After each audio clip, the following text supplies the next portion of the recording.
चराचरम् व्याप्तमेन चराचरम् तत्पदं दर्शितं येन तस्मै श्री गुरुवे नमः। ध्यानमूलं गुरुर्मूर्ति पूजामूलं गुरुपदम्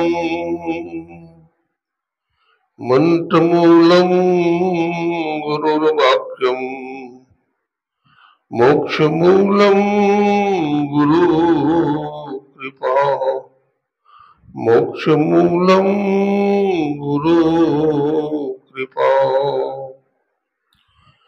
बोलिए प्रेम से श्री सद्गुरु महाराज की जय।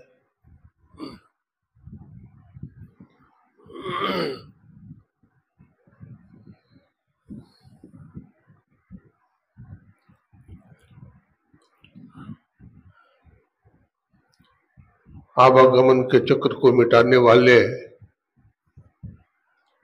त्रैतापों को जलाने वाले तथा जीवात्मा को परमात्मा से मिलाने वाले, सृष्टि के कण कण में व्यापक परमाराध्य 20वीं सदी के महान जाज्वल्यमान संत सदगुरु महर्षि मेही परमहंस जी महाराज के त्रैलोक पावन पाद पद्मों में कोटि कोटि दंडवत प्रणाम।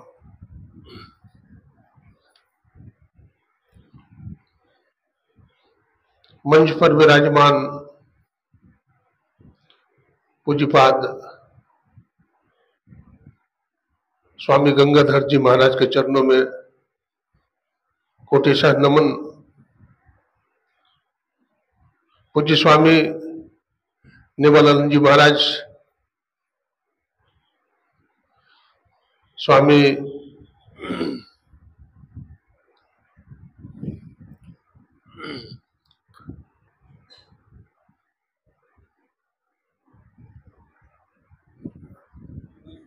स्वामी सुदर्शन जी महाराज, हमारे श्रद्धेय विनोद बाबा, इस आश्रम के हमारे गणमान्य अध्यक्ष महोदय श्रद्धेय श्री जनार्दन बाबू तथा समस्त पदाधिकारीगण, सत्संग प्रेमी सज्जनों, भक्तिमती माताओं एवं बहनों, आप सबों का मैं हार्दिक अभिनंदन करता हूं, नमन करता हूं, प्रणाम करता हूं। बड़ा ही सौभाग्य का दिन है कि हम लोग आज मास ध्यान साधना शिविर के 7वें दिन में प्रवेश कर रहे हैं और ये 7वें दिन का प्रथम पाली बड़ा गौरव का विषय है कि आज हमारे खड़दर्शनों में प्रसिद्ध ऋषिकेश से हमारे पूज्य स्वामी गंगाधर बाबा का शुभागमन हुआ है और दिन प्रतिदिन कोई न कोई संत महात्मा यहाँ आते ही रहेंगे और आप लोगों को अपने ज्ञान गंगा से अपलादित करते रहेंगे, आपकी ज्ञान पिपासा को बुझाते रहेंगे, ऐसा मेरा विश्वास है। तो अभी आप लोगों ने ग्रंथ पाठ के माध्यम से सबसे पहले उपनिषद वाणी सुने, कठोपनिषद से।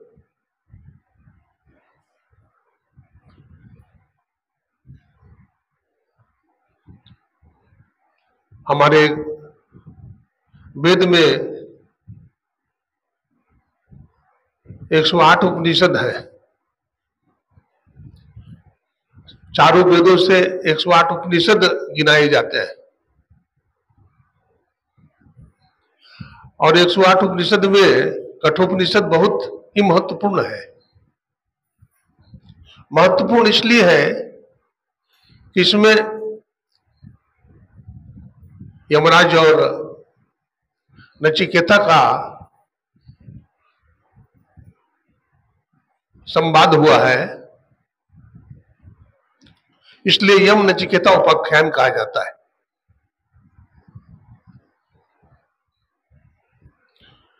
नचिकेता वाजस्रवस का पुत्र है, जो बड़ा ही तेजस्वी, यशस्वी, वर्चस्वी, मनस्वी और तपस्वी है, जो एक वटु है, ब्रह्मचारी है और नचिकेता के पिता वाजस्रवस ने यज्ञ के पूर्व यह संकल्प किया था कि यज्ञ की समाप्ति के बाद मैं ब्राह्मणों को, संत महात्माओं को दुधारू गाय प्रदान करूंगा। ऐसी गाय प्रदान करूंगा जो गाय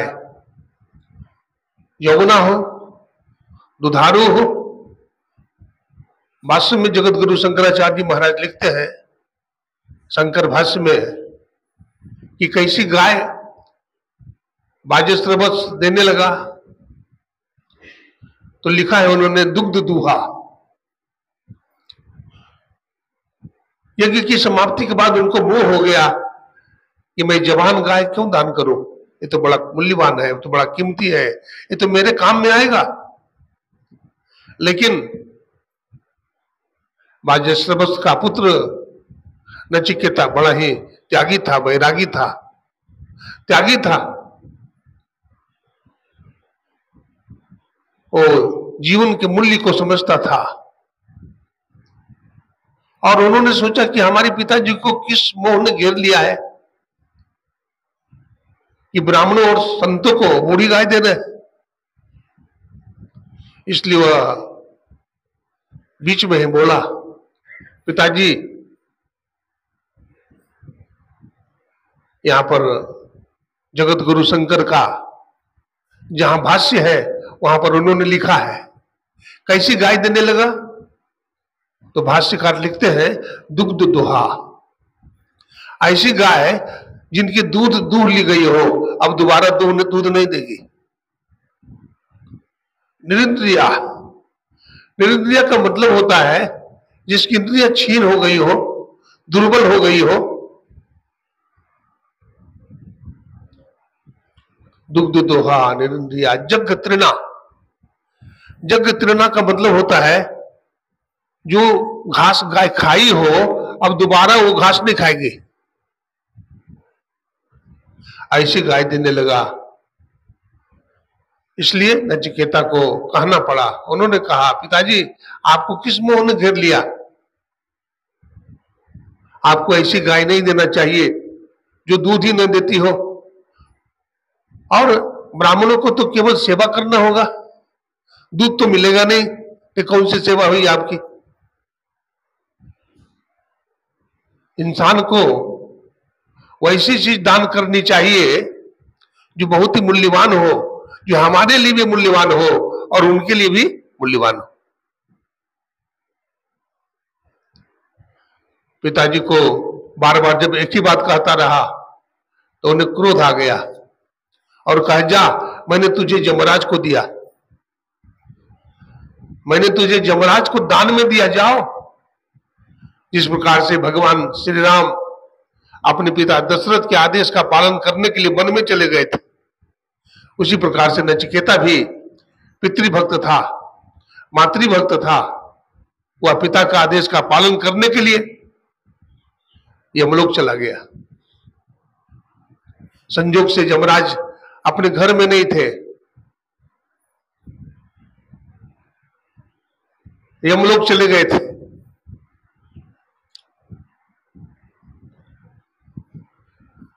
उनकी धर्मपत्नी थी, बोले ब्राह्मण देवता, हे ब्रह्मचारी, आप किस प्रयोजन से आए हैं। कहा, मैं यमराज जी से मिलना चाहता हूं, मैं अपनी जिज्ञासा का समाधान कराना चाहता हूं। उन्होंने कहा, वो तो अभी नहीं है, 3 दिन के बाद आएंगे। तो ठीक है, मैं 3 दिन तक इंतजार करूंगा। यमराज की धर्मपत्नी कहती है कि महाराज आप हमारे अतिथि हैं, और आप 3 दिन तक हमारे घर में भूखे प्यासे रहेंगे। तो ऐसा शास्त्रों में लिखा है कि अगर कोई ब्रह्मचारी किसी गृहस्थ के घर में 3 दिन तक भूखा प्यासा रहेगा तो उसका धन लक्ष्मी का नाश हो जाएगा। इसलिए आप ऐसा न करें, कुछ ग्रहण करें। वो ब्रह्मचारी ने कहा कि ये हमारी प्रतिज्ञा है कि जब तक हमारी जिज्ञासा पूर्ण न होगी मैं कुछ खाऊं पीऊंगा नहीं। 3 दिन तक भूखे प्यासे रहे। जब यमराज आए तो नचिकेता को देखकर, जो बड़ा दिव्य था, तेजस्वी था, उसको देख करके इनका सिर झुक गया। सज्जनों, जिससे हमारी कोई जान पहचान नहीं हो, कोई परिचय नहीं हो, कोई इंट्रोडक्शन नहीं हो, उनको देख करके हमारा सिर अगर झुकने लगे तो समझना चाहिए या कोई सामान्य पुरुष नहीं, यह परमात्मा का कोई बंदा है या किसी गुरु का प्यारा है। यमराज का सिर झुक गया। उन्होंने कहा, हे नचिकेता, आप हमारे घर में 3 दिन तक भूखे प्यासे रहे, इसके बदले में ये हमसे गलती हुई है, इसलिए हमसे 3 वरदान आप मांगो।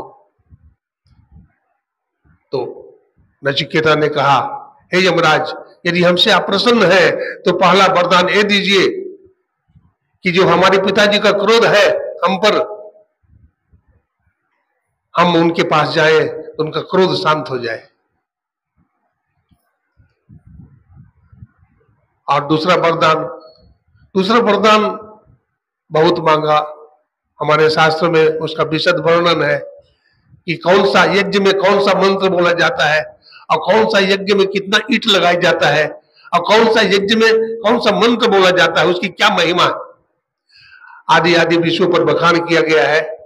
और तीसरा जिज्ञासा की आत्मा क्या है, ये बड़ा ही महत्वपूर्ण प्रश्न है। आत्मा क्या है? तो यमराज ने कहा, हे नचिकेता, आत्मा के संबंध में तो कोई जान नहीं पाए।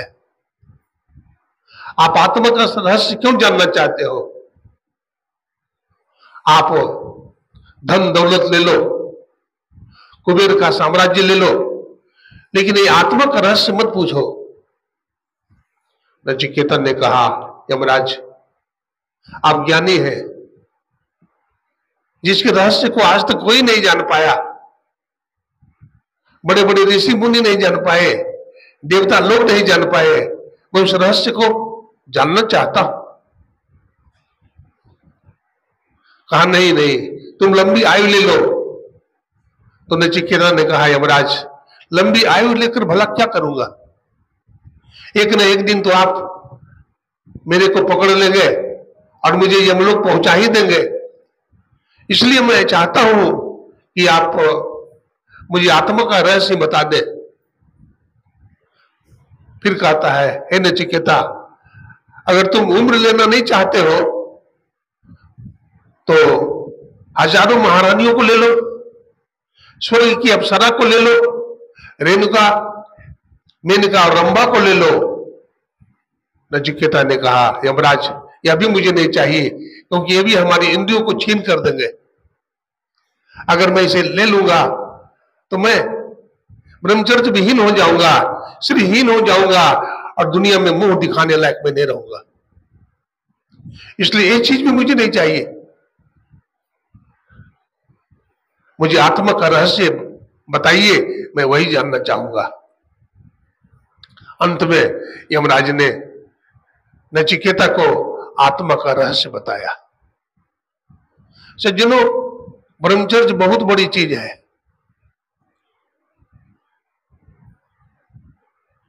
ब्रह्मचर्य के बिना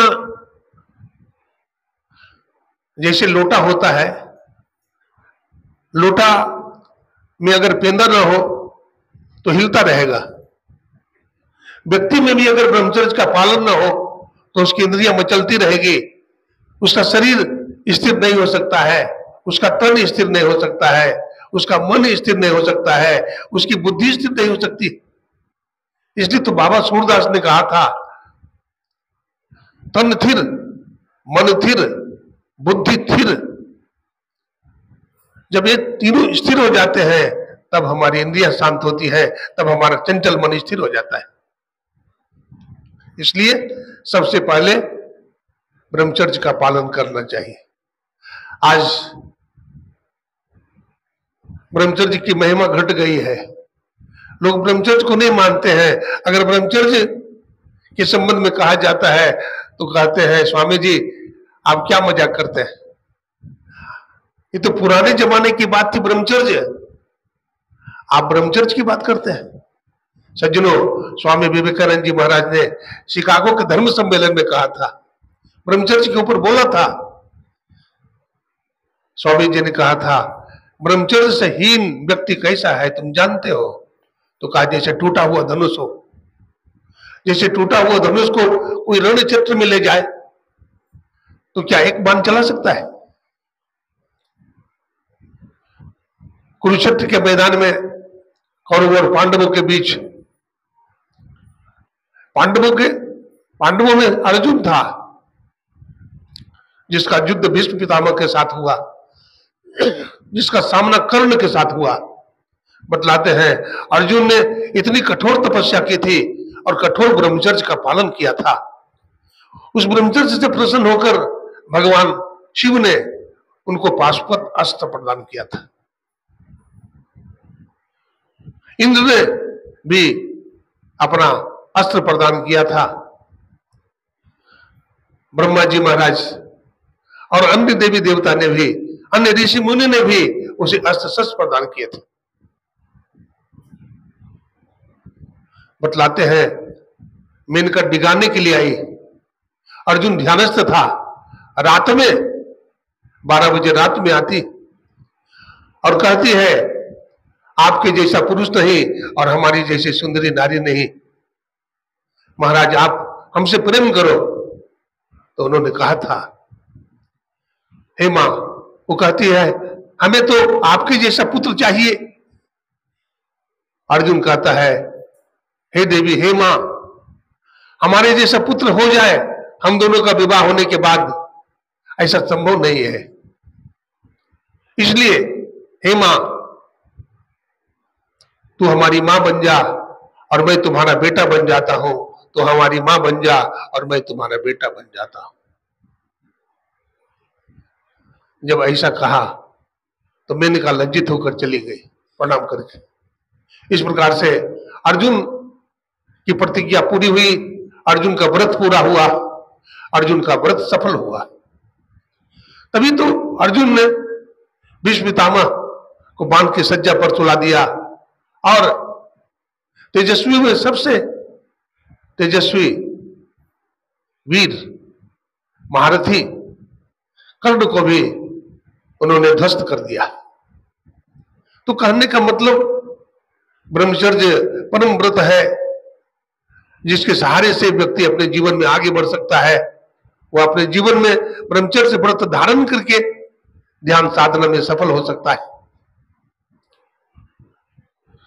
स्वामी विवेकानंद जी ने कहा ब्रह्मचर्य इज लाइफ एंड ब्रह्मचर्य less is death. Who that is ब्रह्मचर्य less that cannot find the goal achieved. That's why it is necessary that we can follow the brahmacharya. That is the very important thing. इस प्रकार से स्वामी विवेकानंद जी महाराज ने America के लोगों को बतलाया कि हे अमेरिका के लोगों, तुम जिस काम क्रीड़ा में मस्त हो, तुम जिसे शाश्वत आनंद मान रहे हो, भारत के संत उस पर थूक और खखार फेंकते हैं। जैसे कुत्ता बमन कर देता है तो बमन को दोबारा चाटता नहीं, ठीक उसी प्रकार से जो महापुरुष परमात्मा को प्राप्त कर लिए हैं वो निश्चित दृष्टि से विषय वासना की तरफ नहीं जागते। तो ये हमारा संतों का इतिहास है कि जंगल में ब्रह्मचारी लोग रहते थे और गृहस्थ के बच्चे जब बड़े होते थे तो माता पिता पढ़ाने के लिए संतों के पास, आचार्यों के पास ले जाते थे और सूखी लकड़ी लेकर के जाते थे, समिधा जिसे बोलते हैं, वेदांत में उसको समिधा बोलते हैं, और उनके सामने रख करके साष्टांग दंडवत का मतलब समझते हैं? लाठी की तरह गुरु के चरणों में गिर जाना, गिर करके प्रणाम करते थे और कहते थे, हे आचार्य, हे गुरुदेव, हमारे पुत्र को आप शिक्षा दे, आध्यात्मिक शिक्षा दे, भौतिक शिक्षा दे, जिससे हमारा पुत्र आगे चल करके उस परमात्मा को जान सके, उस ईश्वर को जान सके। तो इस प्रकार से ऐसी शिक्षा थी प्राचीन काल में। और जो आचार्य होते थे वो भी बड़े ज्ञानी ध्यानी होते थे, बड़े सदाचारी होते थे, बड़े शिष्टाचारी होते थे, अनुशासन में रहने वाले होते थे, इसलिए उनके शिष्य भी शिक्षित होते थे। आज तो ब्रह्मचर्य का कुछ मतलब नहीं, आज तो हम जिसको पाते हैं उसको दीक्षा दे देते हैं, कहते हैं दीक्षा ले लो, लेकिन नहीं, ऐसा नहीं करना चाहिए। जो दीक्षा के अधिकारी है उन्हीं को दीक्षा देना चाहिए, जो दीक्षा के अधिकारी नहीं है उनको दीक्षा नहीं देना चाहिए। हमारे गुरुदेव तो दीक्षा देते देते कितने को बाहर कर देते थे, जाओ अभी तो मैं दीक्षा नहीं बताऊंगा। बहुत बार परीक्षा लेकर के तब गुरुदेव दीक्षा देते थे। तो हमारे गुरु की परंपरा है जो बड़ी ही महान है, और इसमें ईमानदारी, ब्रह्मचर्य, सदाचार का ज्यादा महत्व है। इंसान गलती का पुतला है, इंसान गलती करता है, सबसे गलती होती है। कोई अगर ये अहंकार करे कि हमसे गलती नहीं होती है तो ना समझ।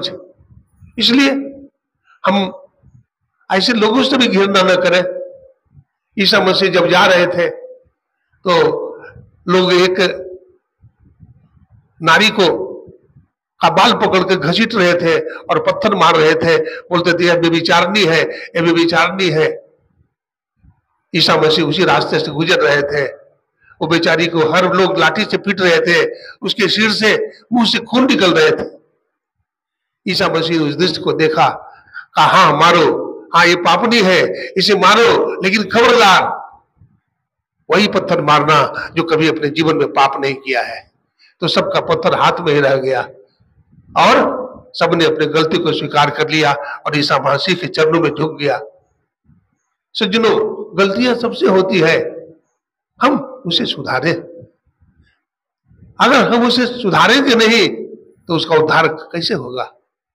इसलिए सबसे पहली बात है हम उसे क्या करें, सुधरने का मौका दें, उसे सुधारें बार बार।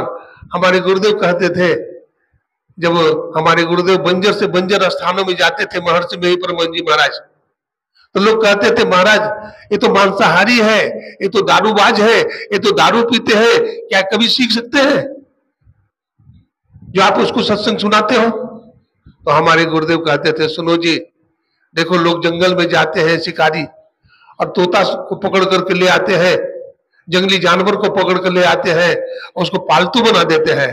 हाथी जो सबसे विशाल जानवर है उसको भी घर में लाते हैं, हाथी मान उसको सिखाता है और उस पर सवारी करता है, बाघ की सवारी करता है, तोता को पकड़ लाता है और सीताराम राधे श्याम सिखाता है, तो तोता भी सीताराम राधे श्याम बोलता है। तो मनुष्य जो हजारों जन्मों का संस्कार है, जो 84 लाख योनि से भटक करके परमात्मा ने जिसे मनुष्य का शरीर प्रदान किया है, तो क्या वो नहीं सीख सकता है?